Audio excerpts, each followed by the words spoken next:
It really did suck, and we are truly grateful to have Kevin Smith still. Because he's an inspiration. We need more of Kevin Smith. Yo, conceived as one, split into two. Gonna talk so much shit till the air goes blue. After we're through, you're gonna wish you were monozygotic too. Just a couple of Nimpods up to no good.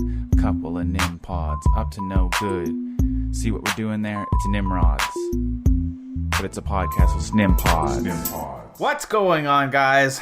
Let's get some pep in his Nimpods. I feel like when I sit down, I get like really like kind of zombie-ish. But most people sit down with a podcast, which is weird. Welcome to Nimpods 32. It's been a few weeks.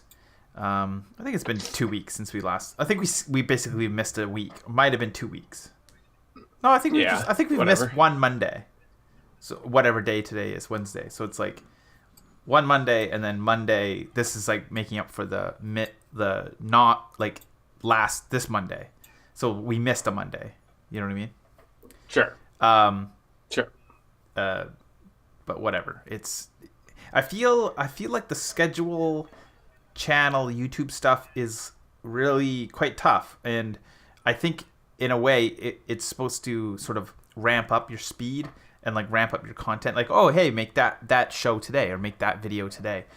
But really, it's actually you kind of get to a point where it's like it's just as hard as anything, because you're like, oh, you're thinking about more about like the what the show is, and then you're kind of like analyzing what it is, which again like sort of stops you from like trying to make stuff. I mean, for me at least, I don't know. It's tough. But yeah, it's been cool. I mean, we've been kind of slower on the content, even though it's still like pretty decent. Like there's at least something. I think we're doing a pretty good clip, and I think. What's your whole thoughts? What's your whole thoughts on the whole like where we're at right now with like our content creation? Like, do you believe in it still? Like, do you think this is like, you know? Of course, it's kind of like an undisputable model for. I kind of look at it the same way. Yeah. Yeah. Yeah. For me, I've been sick the last few days here, like since Friday. So I haven't really done a ton.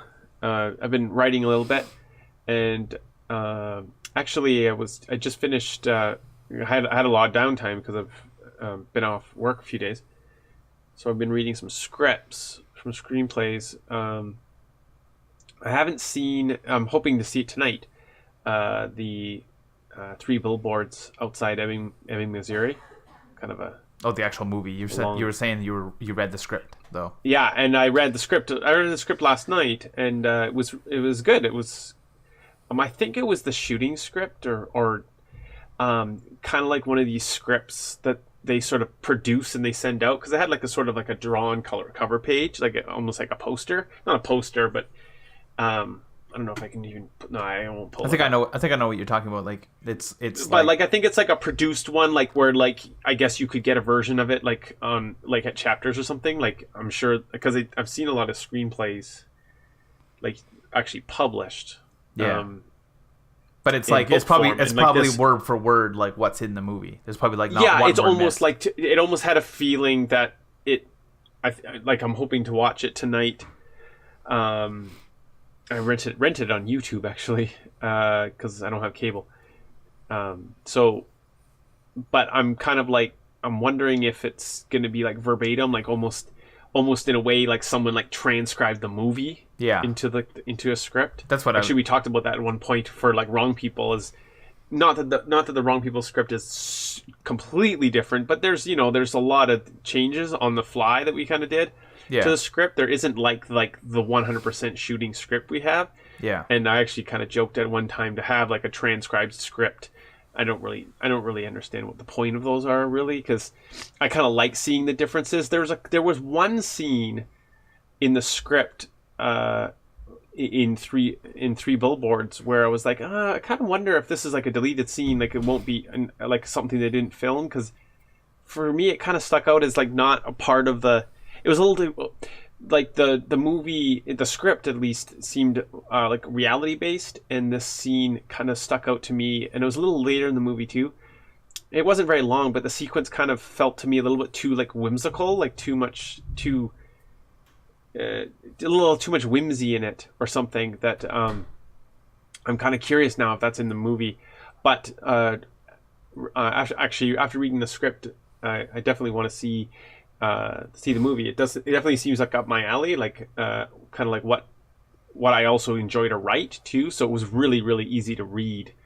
It wasn't well, it was actually quite short too. It's like 85 pages or something, like without title pages and stuff. I think it was like 83 pages. That seems kind of crazy. So it seems, it's really short, or not. It's not really short, but it's pretty short, especially for something that was kind of like has a bit of Oscar buzz and stuff. I don't know if it won any.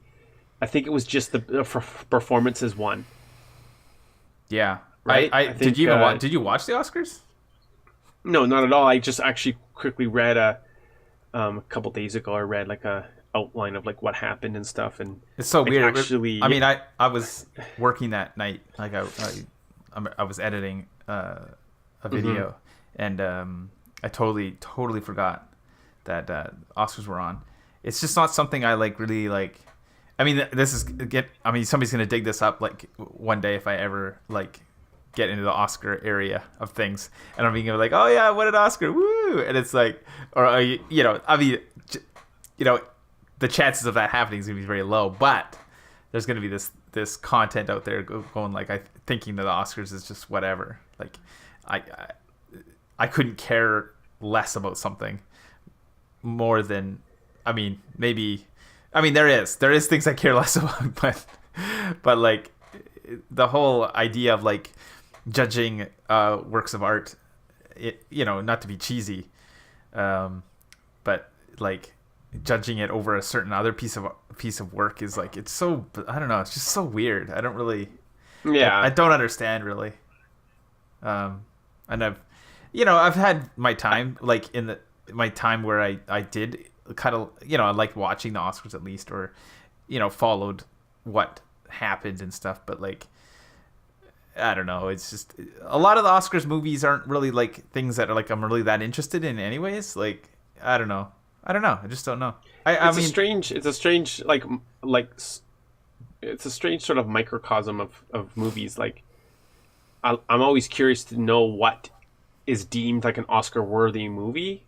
Yeah. And so I do like to kind of, at least read up on them as much as I can, like, or like in this case, like find a script, and I right away I knew this, like the Three Billboards kind of like fit into like sort of this, like something I'm interested in, which I realize is actually quite small, for content wise, like for,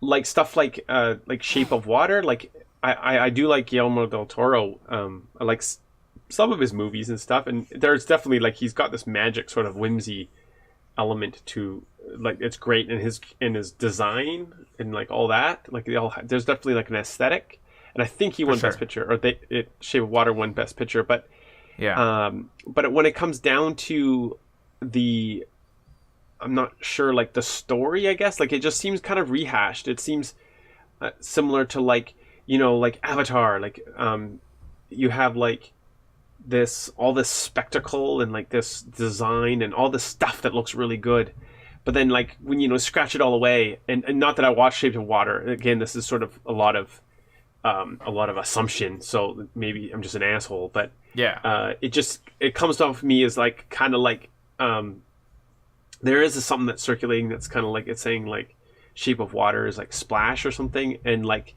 from the summary and stuff, it does seem that way. Like, and not that like you can't have something out, like you can't make Splash make another Splash. There's no reason you can't, but it's sort of like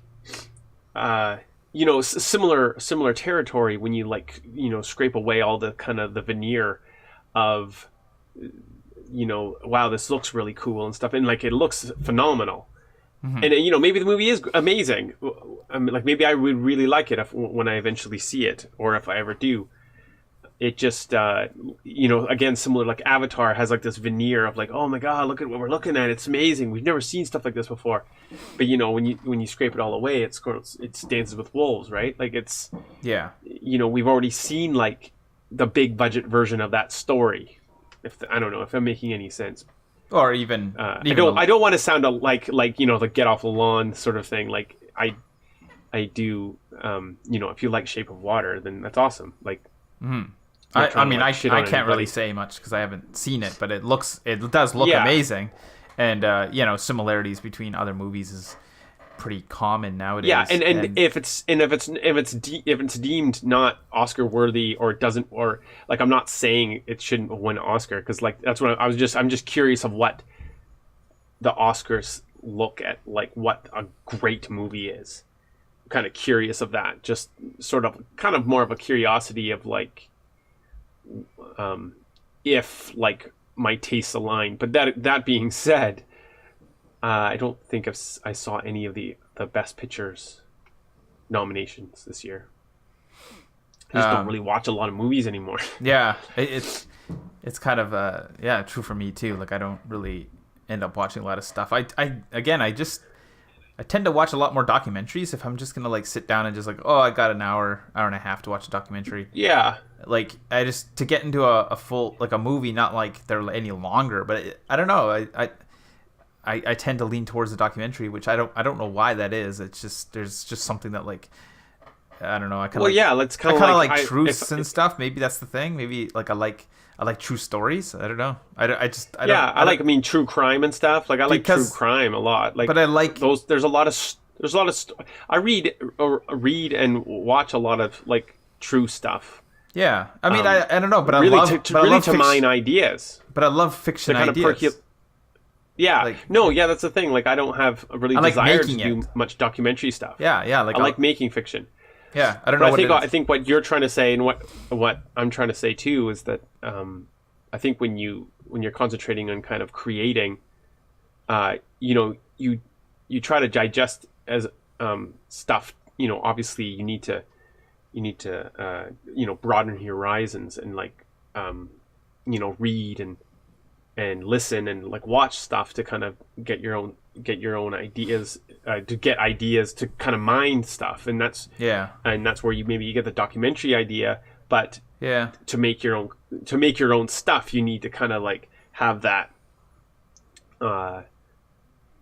like the real world stuff like angle, I guess. I don't know. The percolation of ideas. Yeah, I don't know what it is exactly. It's just less and less when you're actually trying to create your own stuff. Yeah, I feel like you're limited with your consumption time. I guess that's what I'm trying to say. Yeah. I've watched like it's weird because it's like I love movies like probably more than ever, but at the same time like I watch way less. Yeah, it is weird. It's kind of I don't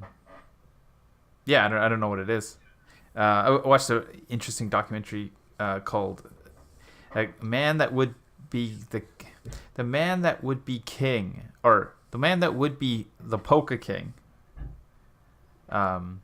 There's a Jack Black movie that's based on the true story.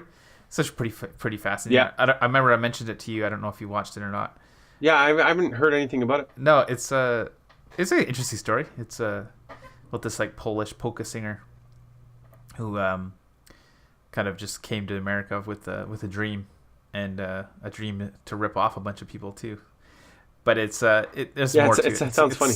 It's complex. It's pretty complex, but like, is Jack Black good in it? Good performance, like? In the movie version, yeah, he's okay. Like, you know, it's Jack Black, but it's you know, he hams it up. But then when I watched the documentary, I'm like, oh, he actually played it pretty straight, like pretty much like what he was like. Like he was quite a character. So you can't really blame him for playing it too big or something. But yeah, it was a good documentary. But it's like, again, like just watching. When I watch stuff, I always tend to lean towards documentary. I don't know why. exactly that is, but I think I find I get lost in documentaries quicker. It's like that rabbit hole kind of situation where like I think with the fiction thing, like especially I try to watch Wonder Woman and that's going to take me 2 weeks to watch. Like I watched maybe a half an hour of it, and I watched a couple little. I haven't started watching Wonder Woman. No, it was it's just. I like how we talk about it like it's a show. I haven't started watching Wonder Woman yet. Yeah, that's exactly how I feel. Because for me, it'd be the same thing. I think I'd probably have to watch it in two sittings. I find it too. Like I have watched a few like little kind of little more indie things lately. When I just thought of it now, and like I did watch Lady Bird, and this weird Netflix show with that Aubrey Plaza girl. And Ice Cube's kids in it, who's actually pretty. I don't know if there's something about him. He's quite charming, and I saw an interview with actually I think his name's Shay Jackson or something. I think that's Ice Cube's name. O'Shea Jackson. But he was saying like, he was talking about, I think it was like on Ellen or something. At work I was watching it, and it was he was on there, and he's saying that his dad's like, oh yeah, we're doing a biopic, and he's like, yeah, you should play me or something, and I guess the son is like he considers him more of like a writer. Oh yeah. And he's like, oh well, no, that's kind of silly. I'm like a writer and stuff. And he's like, oh no, but you should try out. He's like, you know what I mean? Like, oh, that'd be so weird. Like, would there be like an audition process, like to play your dad? He looks exactly like Ice Cube. Yeah, I know. It's like, could you? But like, I mean, I guess he could be a terrible actor. Like, I don't know. Like, it's not a shoe-in, but like, I don't know. That'd be kind of like an awkward conversation. Like, oh yeah, I guess you can come in and read. Like, yeah, I don't know. Pretty funny. I found. What movie was that called again? What was the biopic? It's like, Straight Outta Compton. Oh yeah, is that what you're talking about? Is that what you? Yeah. Oh, yeah. Straight Outta Compton. Have you seen that? No, I haven't. But I heard it's pretty good. Well, you're a big hip hop guy, so you probably I'm surprised you haven't seen it. You say it like it's a bad thing. No, I'm just saying. I have wanted to watch it. I wanted to check it out. I think it's on Netflix now. Like a good biopic. What else have you been up to? Yeah, so we've been like scraping around. So we've unearthed a couple old scripts, because we don't want to write anything new. So we're gonna like tweak some old scripts, and hopefully, hopefully shoot them eventually. Kind of.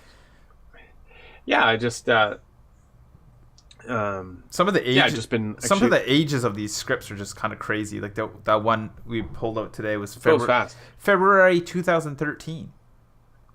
Yeah, and that's like, it actually predates like the Wrong People script. The script. Yeah. Yeah.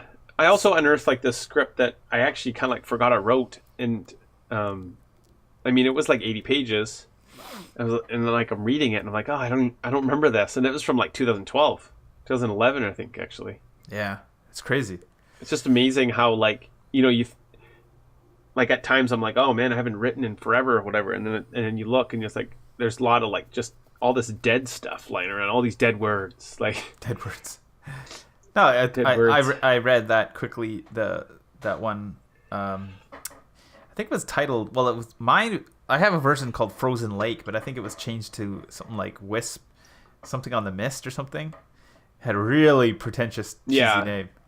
Yeah. And but that's what I like about scripts, is that because Frozen Lake I think was just like, oh, it's about a lake and it's frozen. Like it's kind of like the what's it? Blue? Yeah. What's the Star Wars script or not script with the shooting thing was Blue something? Like Blue Harvest or whatever. But it actually reminds me of Wrong People. Wasn't Wrong People forever, right? And for the longest time it was Coen Falls.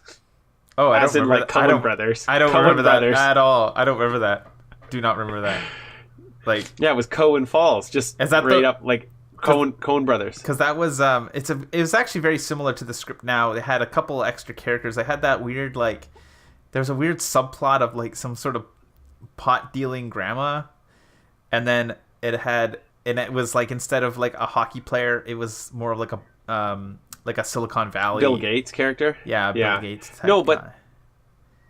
yeah, no, it was Coen Falls for a long time. Well, we do have a character Like way after. a character in Massacre Hill was named Coen. I don't know if that was necessarily Coen Yeah. Brothers thing, but No, it was after Coen Brothers. Oh, yeah. It was named after the Coen Brothers. I don't remember if it was actually named after that. Yeah, so that's it's crazy. Coen Falls. That's not like obvious. You should just call it like, No. it's like Raimi Town or something. You know, something like, what are you talking about? Bruce Campbellville. Bruce Campbellville. Yeah, that's funny. That's our next movie, Bruce Campbellville. Bruce Campbellville. No, I just gave it away. All right. Well, I'm Dan. We're not gonna go any longer than 20 minutes. Or is this just what we're What's gonna that? do? It's like a 20-minute podcast. What happened here?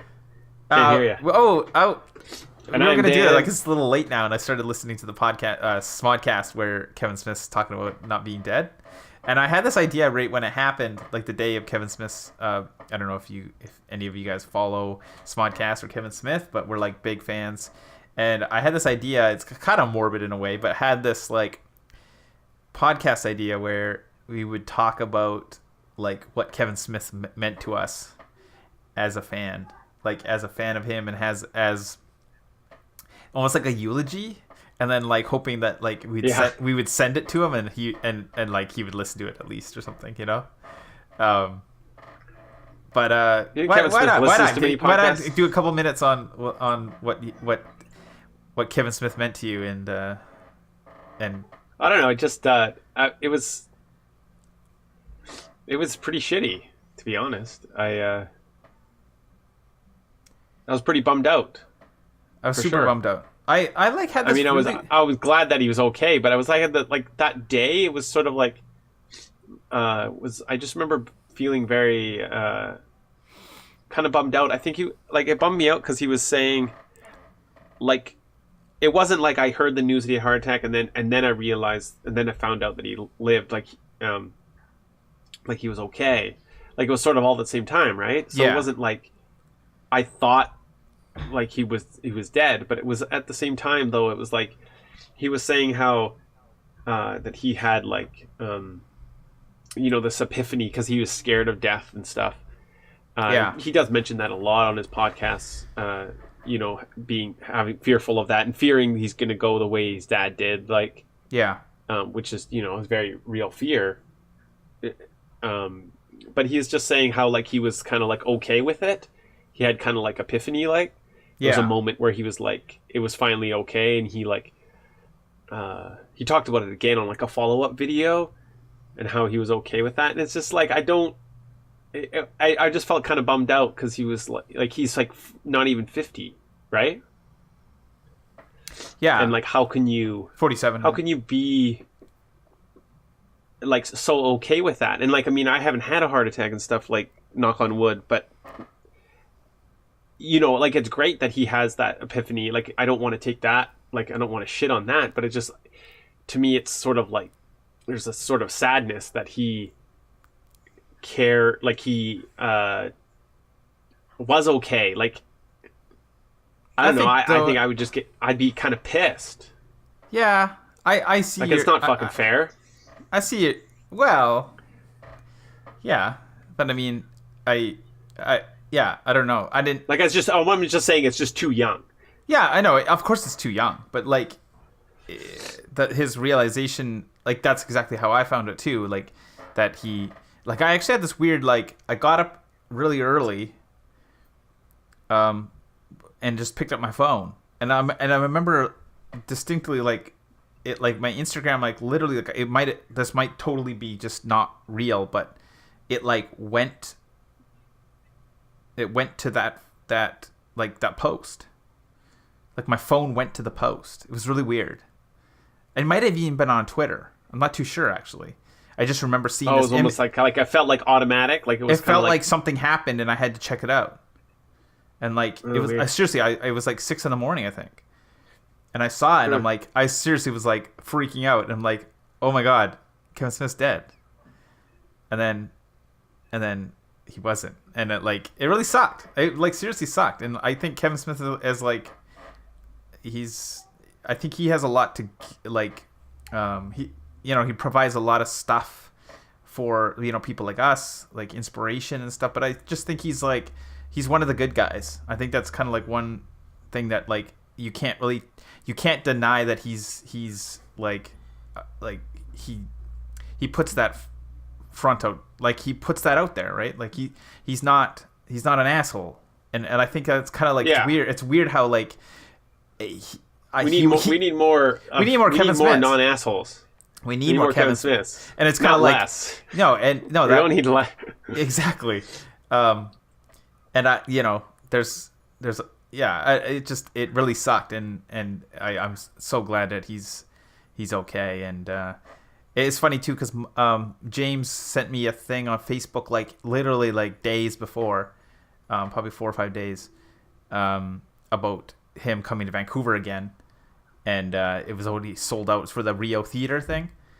And I don't know if that's up in it's up in the air now if he's gonna come. That's like fairly soon. I think it was in like late March, I believe, or was it May or something? I forget now. But I was like, oh, I would love to go but now it's like I kind of like have to go. I don't know. I feel like there's an obligation, but like, I mean, we saw him at the Rio before.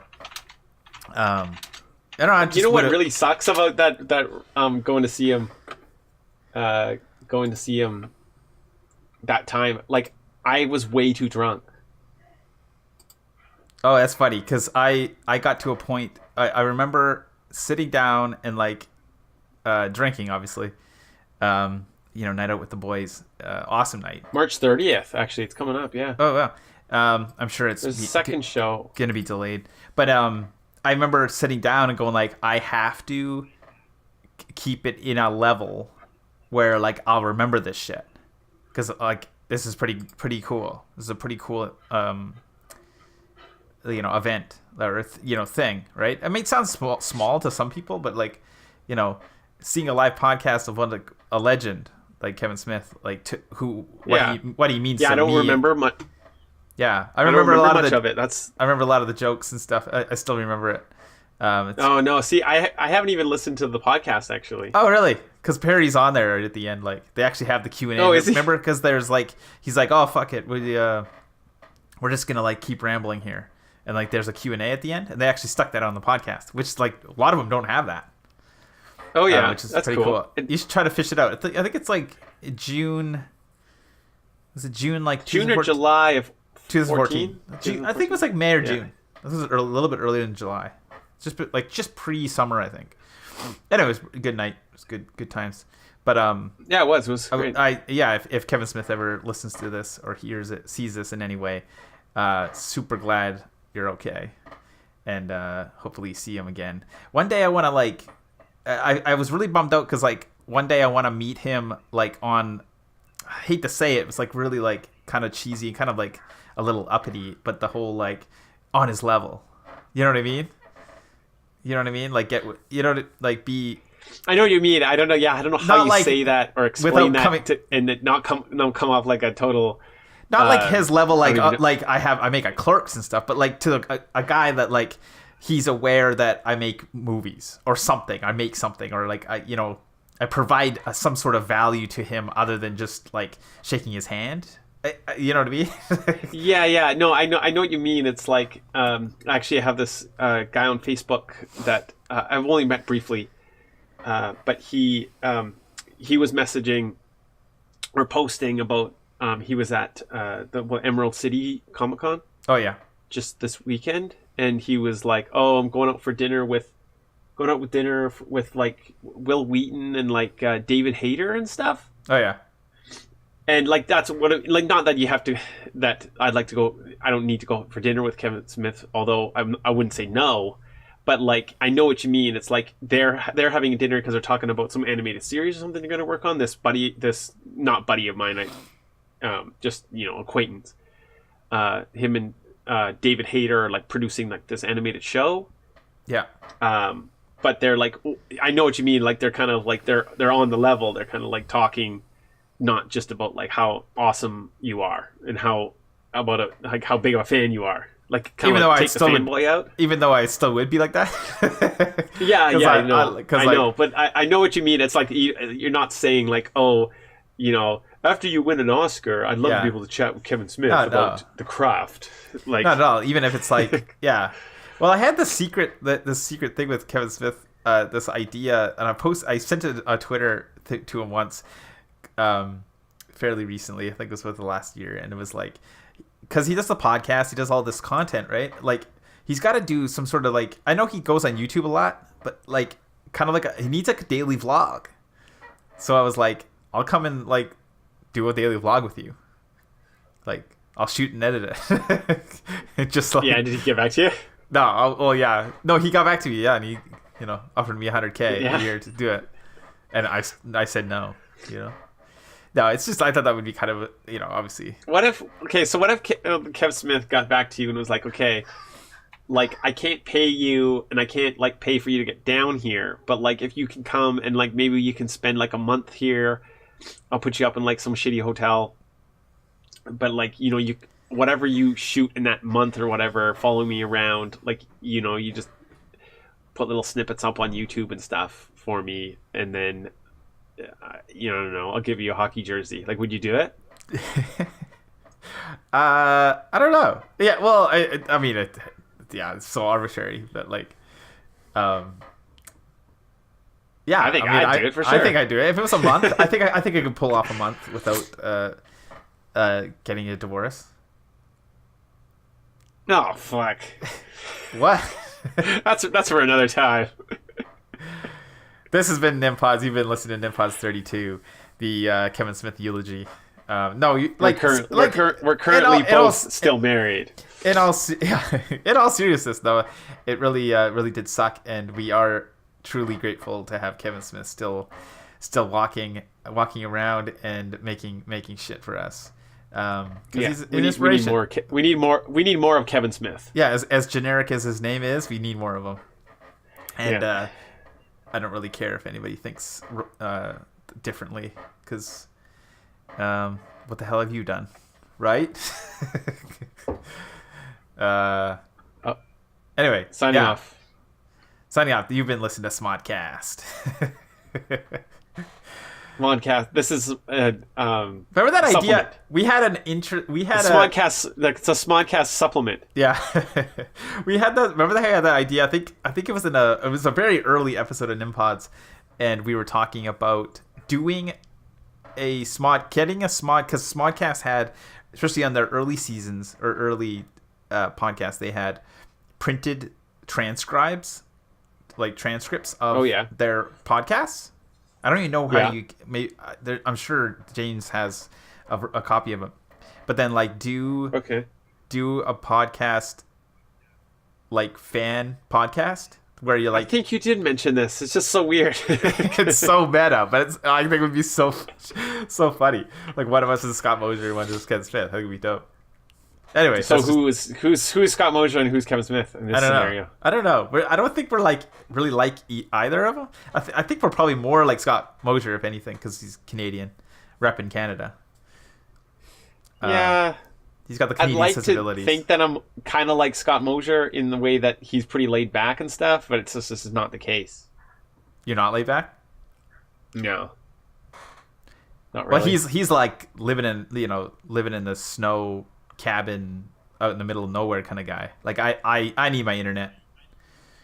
Yeah. Anyway, yeah. No, exactly. I think that's a good point here. Nimpods 32. Getting old, 32. So, yeah. We will see you next time on Nimpods. Check out our channel at francisbrothersfilms.com/YouTube. Make sure you subscribe, hit that notification bell. We just hit over 2,000 subs. I don't know if we mention that on Nimpods. I don't think we have. Yeah, 2,000 subs cool. on YouTube. It's been a long haul, but if you are one of the 2,000 watching this, we really appreciate you, and we're just gonna keep making stuff. It's just kind of until we have our own almost eulogy by somebody else. Does that make any sense? I don't know what the hell I'm talking about. Anyway, I'm Jamie faux Francis. eulogy by someone else. Yeah. Is that kind of like a life goal? Is that a bucket list? Is that could be a bucket Because list? like usually like real eulogies are usually done by not the person that died. Yeah. So Usually. That's good. Yeah. Usually you don't end up going to your own funeral. No, you always end up in your own funeral. Isn't that the joke? Yeah, I don't know. I think this podcast has went a little long. I think this is what's happening here. It's like Perry's gonna love this 36-minute. This is for Perry? It's for Perry. We'll see you next time. Peace.